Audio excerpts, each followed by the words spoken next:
السلام علیکم عزیز دوستو، بہنوں، بھائیوں، دیسی لیب میں آپ سب کو خوش آمدید۔ دوستو، اگر آپ لوگ اس چینل پر نئے آئے ہو تو چینل ضرور سبسکرائب کریں اور ساتھ بیل آئیکن پر کلک بھی کر دیں تاکہ ہماری ہر اچھی ویڈیوز کی نوٹیفیکیشن آپ کو ملتی رہے۔ دوستو، آج کا ہمارا موضوع ہے اسے پیسوں کی ضرورت تھی اور مجھے اس کے جسم کی۔ میرے اندر کا شیطان پوری طرح جاگ چکا تھا۔ جب میں کمرے میں اس کے پیچھے داخل ہوا، وہ برقع پہن رہی تھی۔ مجھے اس کا مجرا دیکھتے ہوئے مسلسل 10واں دن تھا۔ کیا غضب کی نئی چیز ہیرا منڈی میں آئی تھی۔ اس کا نام بلبل تھا۔ جب وہ ناچتی اور تھرکتی تھی تو جیسے سب تماشبین محو ہو جاتے۔ روزانہ اس کو ناچتا دیکھ کے میری شیطانی ہوس مزید پیاسی ہوتی جاتی اور میں نے فیصلہ کر لیا کہ اس سے ضرور ملوں گا۔ میں ہر قیمت پر اسے حاصل کرنا چاہتا تھا۔ اس دن مجرے کے دوران وہ بجھی بجھی سی دکھائی دے رہی تھی۔ اس کے ناچ میں وہ روانی بھی نہیں تھی، لیکن مجھے اس سے ملنا تھا، بات کرنی تھی اور معاملات طے کرنے تھے۔ مجرے کے اختتام پہ جب سب تماشبین چلے گئے تو میں بھی اٹھا۔ وہ کوٹھے کی بالکنی میں اپنی نائکا کے ساتھ کسی بات پر الجھ رہی تھی۔ دروازے کے تھوڑا سا قریب ہوا تو میں نے سنا کہ وہ اس سے رو رو کر کچھ مزید رقم کا مطالبہ کر رہی تھی، مگر نائکا اس کو دھتکار رہی تھی اور آخر میں غصے میں وہ بلبل کو اگلے دن وقت پہ آنے کا کہہ کر وہاں سے بڑبڑاتی ہوئی نکل گئی۔ بلبل کو پیسوں کی اشد ضرورت ہے، یہ جان کر میرے اندر خوشی کی ایک لہر دوڑ گئی۔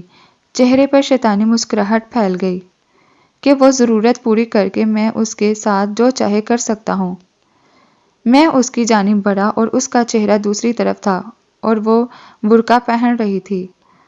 پاس جا کر جب میں نے اسے پکارا تو وہ میری طرف مڑی۔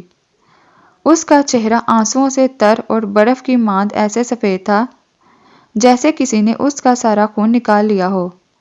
اس کی حالت دیکھ کر میں چکرا سا گیا اور اس سے پوچھا کہ کیا ہوا ہے، وہ ایسے کیوں رو رہی ہے۔ میری طرف دیکھتے ہوئے وہ چند لمحے خاموش رہی اور میرے دوبارہ پوچھنے پر گھٹی گھٹی آواز میں بولی، ماں مر گئی۔ کیا؟ جب مجھے اس کی سمجھ نہیں آئی تو وہ بے اختیار روتے ہوئے دوبارہ بولے کہ آج میری ماں مر گئی۔ اس جواب سے جیسے میرے منہ کو تالا لگ گیا۔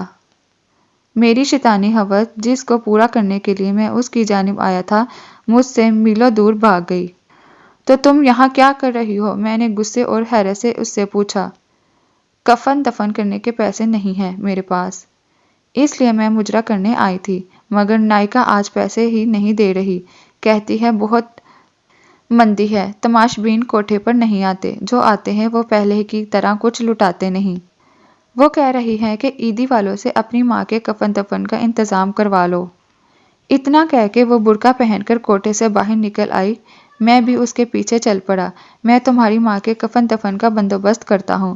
وہ چند لمحے مجھے مشکوک نظروں سے دیکھتی رہی اور پھر خاموشی سے میرے ساتھ بیٹھ گئی۔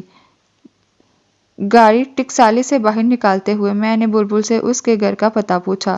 وہ علاقہ میرے لیے نیا نہیں تھا، لیکن کئی بار میں وہاں سے گزرا ہوا تھا۔ میں نے گاڑی اس طرف موڑ دی۔ سارا راستہ وہ خاموشی سے روتی رہی۔ میرے پاس اس کو تسلی دینے کے لیے الفاظ بھی نہیں تھے۔ کچھ دیر میں ہم بلبل کے گھر پہنچ گئے۔ یہ چھوٹا سا ایک کمرے کا گھر تھا۔ صحن کے بیچ میں چارپائی پر اس کی ماں کی لاش ایک گدے کمبل میں لپٹی پڑی تھی۔ صحن میں بلبل کی پیلی روشنی والی وہاں بسنے والوں اور گھر والوں کی حالت چیخ چیخ کر عیاں کر رہی تھی۔ چارپائی کے پاس دو بوڑھی عورتیں بیٹھی تھیں۔ ایک کی گود میں 7-8 ماہ کا بڑا گول مٹول اور پیارا سا بچہ کھیل رہا تھا۔ آدھی رات ہونے کو آئی تھی۔ جیسے ہی بلبل گھر میں داخل ہوئی، وہ بوڑھی عورتیں بچہ اسے سونپتے اور دیر آنے کی وجہ سے ناراضگی کا اظہار کرتے ہوئے وہاں سے رخصت ہو گئیں۔ بلبل بچے کو لے کر کمرے کی طرف گئی۔ بچہ بہت بے قرار تھا اور وہ پھر اس کی چھاتی سے لپٹ گیا جیسے صبح سے بھوکا ہو۔ کیا یہ بلبل کا بچہ ہے؟ یہ ایک نیا انکشاف تھا کہ بلبل شادی شدہ بھی ہے۔ چند لمحوں بعد وہ کمرے سے باہر آئی، مجھے یوں ہی کھڑا دیکھ کر پھر کمرے میں گئی اور ایک پرانی کرسی اٹھا لائی۔ سیٹھ جی، معذرت، میرے گھر آپ کو بٹھانے کے لیے کوئی چیز نہیں ہے۔